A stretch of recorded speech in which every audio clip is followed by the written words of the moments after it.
لیکن تجھے پتہ نہیں کہ یہ کسی ماں کا بیٹا ہے، پتہ نہیں کسی بیوی کا شوہر ہے۔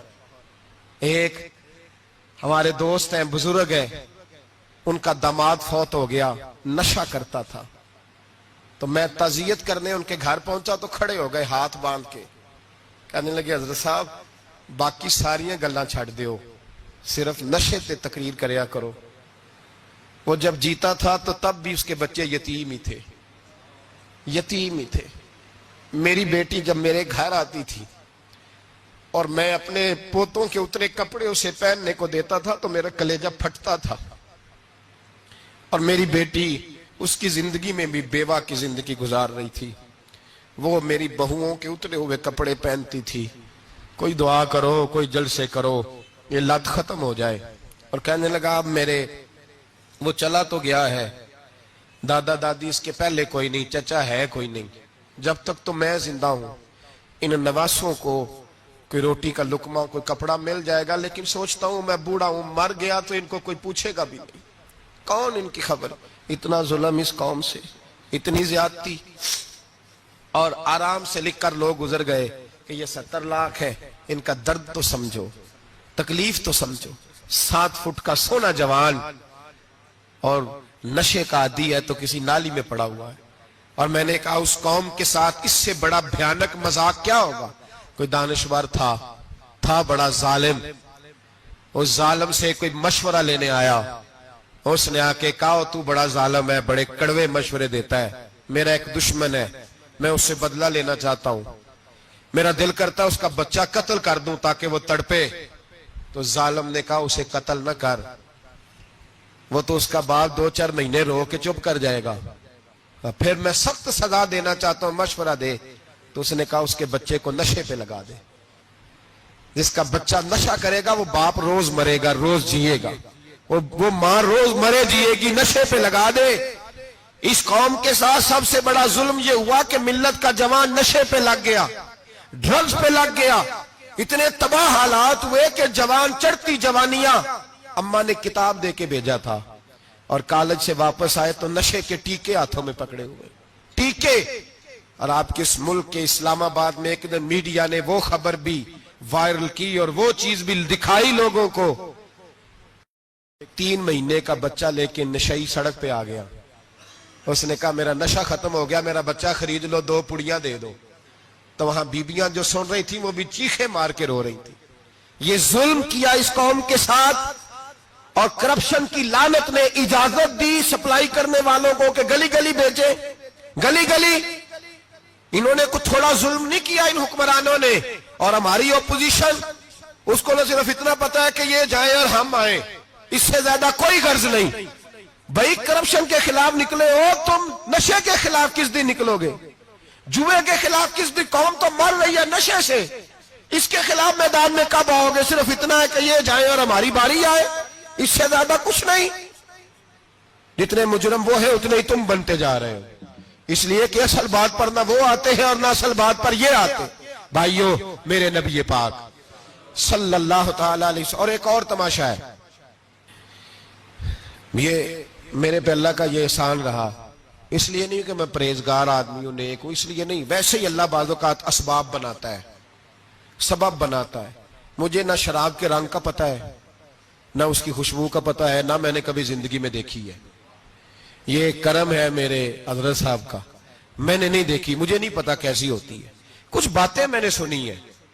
ایک محفل میں بیٹھا تھا مجلس میں، تو ایک شخص نے کہا کھانسی نہیں جاتی بچے کی، دوسرا اس کو مشورہ دے رہا ہے،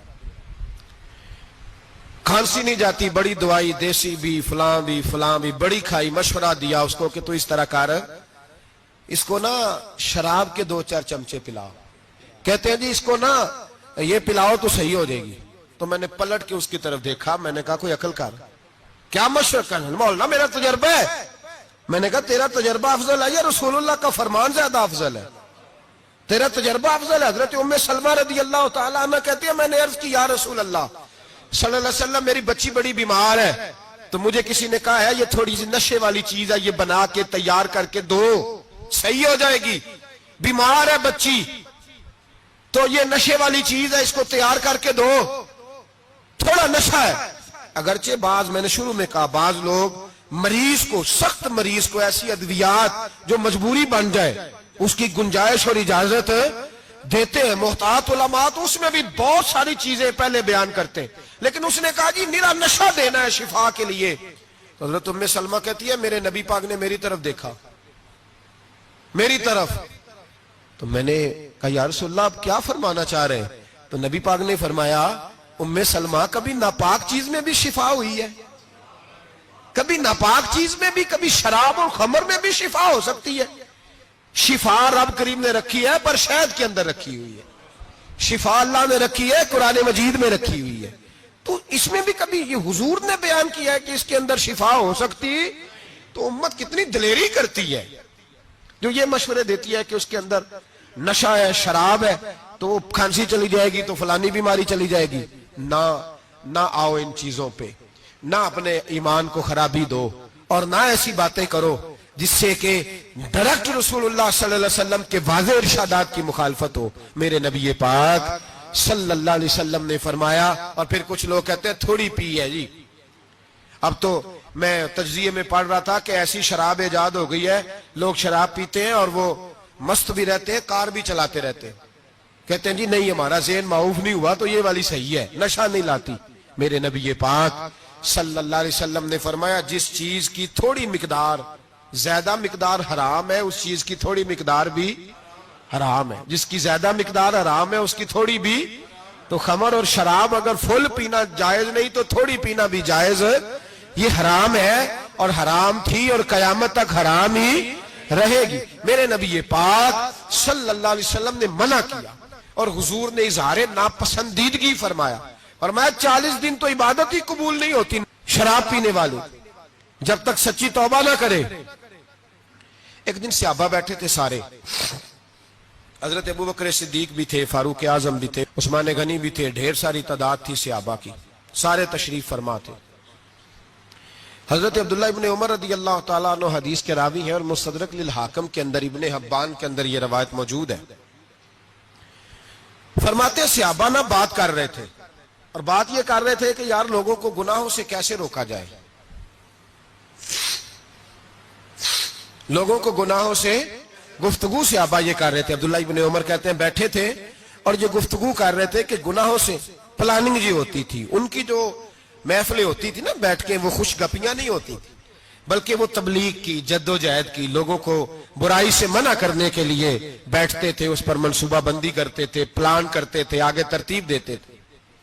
گفتگو ہو رہی تھی تو اب آپس میں بات ہونے لگی کہ کون سا گناہ زیادہ برا ہے جس پر سب سے پہلے کام کیا جائے. تو دور ایک صحابی بیٹھے تھے, ان کا نام تھا عبداللہ ابن عمر. ایک عبداللہ بن عمر ہے اور ایک عبداللہ ابن عمر ہے. حضرت عبداللہ ابن عمر دور بیٹھے تھے, بڑے سمجھدار سیانے باریک بین آدمی تھے. تو حضرت عمر فاروق اپنے بیٹے سے کہنے لگے جا عبداللہ ابن عمر سے پوچھ کے آ کہ سب سے سخت گناہ کون سا ہے. توجہ ہے میرے بھائیوں, ادھر دیکھیے گا میری جانب, پوچھ کے آ کہ سخت گناہ کون سا ہے. عبداللہ بن عمر رضی اللہ تعالیٰ عنہ کی خدمت میں جب عبداللہ ابن عمر گئے تو جا کے کہنے لگے کہ صحابہ پوچھتے ہیں کہ آپ نے زیادہ وقت گزارا ہے نبی رحمت صلی اللہ علیہ وسلم کے پاس, تو بتلائیے برا گناہ کون سا ہے, سب سے سخت گناہ, تاکہ سب سے پہلے اس پر پابندی لگائی جائے, اس پر محنت کی جائے. تو حضرت عبداللہ ابن عمر کہنے لگے صحابہ کو جا کے بتا دو کہ سب سے برا گناہ شراب پینا ہے, سب سے برا گناہ, اور یہ ام الخبائث ہے, برائیوں کی جڑ ہے, گناہوں کی ماں ہے, یہ بنیاد ہے, باقی گناہ اسی سے شروع ہوتے ہیں.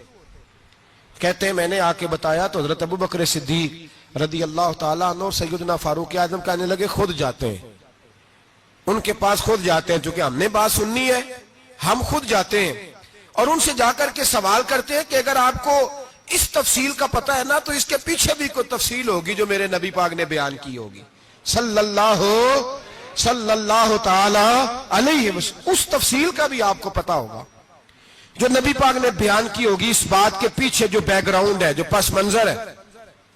فرماتے ہیں کہ ہم اٹھے, عبداللہ ابن عمر کے پاس گئے, ان سے جا کے پوچھا کہ جناب آپ نے یہ تو فرمایا ہے شراب ام الخبائث ہے, تو اس کے پیچھے پس منظر کیا ہے؟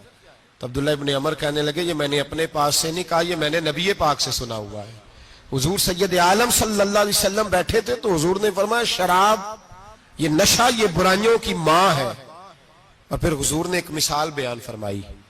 نبی رحمت علیہ السلام نے فرمایا بنی اسرائیل کا ایک واقعہ ہے. ایک خوبصورت جوان تھا تو ایک عورت کا دل آ گیا اس پر. یہ یاد رکھ لیں, ہم لڑکوں کو منع کرتے رہتے ہیں لیکن ہمیں گھر کی بچیوں پر بھی توجہ دینی ہوگی, ہمیں ان کے فون پر بھی نگرانی کرنی ہوگی, ہمیں وہاں بھی غور کرنا ہوگا.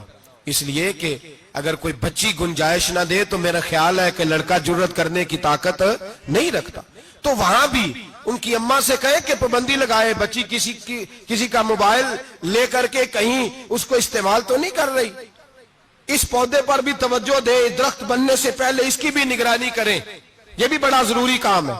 عورت کا دل آ گیا تو نبی پاک علیہ الصلوۃ والسلام فرماتے اس نے کوئی بہانہ لگایا, کسی کو کہا کہ اس نوجوان کو بلا کے لاؤ, اس کو کہو کہ ہم نے کوئی گواہی لینی ہے تجھ سے. وہ نوجوان آیا, ایک کمرے میں داخل ہوا تو اگلے کمرے میں لے گئے, وہاں داخل ہوا تو اس سے اگلے کمرے میں لے گئی, وہ داخل ہوا تو اسی طرح 7 مکفل کمروں میں لے گئی. میرے کریم رسول میرے محبوب پاک علیہ السلام فرماتے ہیں, صحابہ کو سمجھا رہے ہیں میٹھے لب و لہجے میں, فرماتے جب سب سے پچھلے کمرے میں لے گئی تو ایک لڑکا بندھا ہوا تھا وہاں رسیوں سے, شراب کا پیالہ پڑا ہوا تھا. اور بی بی کہنے لگی کوئی گواہی شواہی نہیں لینی, تجھے اس لیے بلایا ہے کہ تیرے اوپر دل آ گیا ہے, اب میرے ساتھ منہ کالا کر. تو وہ جوان کہنے لگا نہیں, میں نے اپنے نفس کو پاک رکھا ہوا ہے, میری نظر بھی پاک ہے, دل بھی پاک ہے, اور اس کی برکت یہ ہے کہ رب نے میری روح کو بھی پاک رکھا ہوا ہے, تو میں یہ حرکت نہیں کر سکتا. پاک لوگ پلید کاموں کی جانب توجہ نہیں کرتے, میں یہ حرکت نہیں کر سکتا. اقبال نے اپنے بیٹے کو دعا دی تھی, اس نے کہا تھا حیا باقی نہیں ہے زمانے کی آنکھ میں, خدا کرے کہ رہے تیری جوانی بے داغ, خدا کرے کہ رہے تیری جوانی بے داغ. کہا میرے ساتھ منہ کالا کر, اس نے کہا میں نہیں کرتا. کہنے لگی چل پھر اس کو قتل کر, اس کو میں نے باندھا ہوا. اس نے کہا میں قتل کیوں کروں, میری کیا دشمنی ہے. کہا پھر شراب پیو, کہا میں شراب بھی نہیں پیتا. تو کہنے لگی اب تو میں نے تجھے اپنے چنگل میں پھانس لیا ہے, اب تو یہاں سے بچ کے جا نہیں سکتا, اور اگر تو باہر جائے گا تو میں شور کروں گی, لوگ جمع کروں گی, اس نے میری عزت آبرو پہ ہاتھ ڈالا ہے, تو بچ تو نہیں سکتا, ایک کام تو کرنا پڑے گا. محبوب فرماتے ہیں اس نوجوان نے سوچا کہ زنا بھی بہت بڑا جرم ہے, قتل بھی بہت بڑا گناہ ہے, چلو اب مجبوری ہے تو شراب پی لیتا ہوں. لیکن وہ سمجھا نہ کہ شراب تو بنیاد ہے. اس نے ایک پیالہ جو پیا, کہنے لگا ایک اور دے دو. دوسرا پیا تو کہنے لگا ایک اور دے دو. اب 3 پیالے 3 بوتلیں شراب جو پی چکا تو خماری چڑھ گئی. اب اس عورت کے قریب جانے لگا کہ میں تیرے ساتھ زنا کروں گا. اس نے کہا جب تک میں قریب نہیں آنے دوں گی جب تک تو اسے قتل نہ کرے. اس نے اسے قتل بھی کیا, زنا بھی کیا. تو محبوب فرمانے لگے یہ قتل اور زنا جو ہوا ہے تو یہ شراب کی وجہ سے ہوا ہے. گویا شراب وہ جرم ہے جو قتل بھی کرائے گی, جو زنا بھی کرائے گی. اور اگر آپ نشئی کو دیکھیں, اگر آپ شرابی کو دیکھیں تو کیا وہ ڈکیتیاں نہیں کرتا پھرتا, وہ چوریاں نہیں کرتا, وہ اپنی ہی ماں کا زیور نہیں بیچ آتا, وہ اپنی ہی بہن کا پڑا ہوا جہیز نہیں بیچ آتا, وہ اپنے ہی گھر میں ڈاکے نہیں ڈالتا, وہ اللہ کے گھر مسجد میں آ کر کے چوری نہیں کرتا. وہ صرف اس لیے کرتا ہے کہ یہ نشہ, یہ شراب, یہ ماں ہے گناہوں کی, یہ جڑ ہے. ملت کے لوگوں یاد رکھو, اس امت اس پاکستان کے ساتھ جہاں بہت سارے ظلم ہوئے وہاں بڑا ظلم یہ ہے کہ بہت بڑا طبقہ جوانوں کا نشے کا عادی ہے. وہ نشہ انہیں عشق مجازی اور عورتوں کے عشق کی جانب لا رہا ہے. وہ نشہ چوریاں کرا رہا ہے, قتل کرا رہا ہے, ڈکیتیاں کرا رہا ہے. بہت بڑے ظالموں نے بہت بڑے ہاؤس بنائے ہوئے ہیں جن کے اندر شراب فراہم کی جاتی ہے, نشہ دیا جاتا ہے.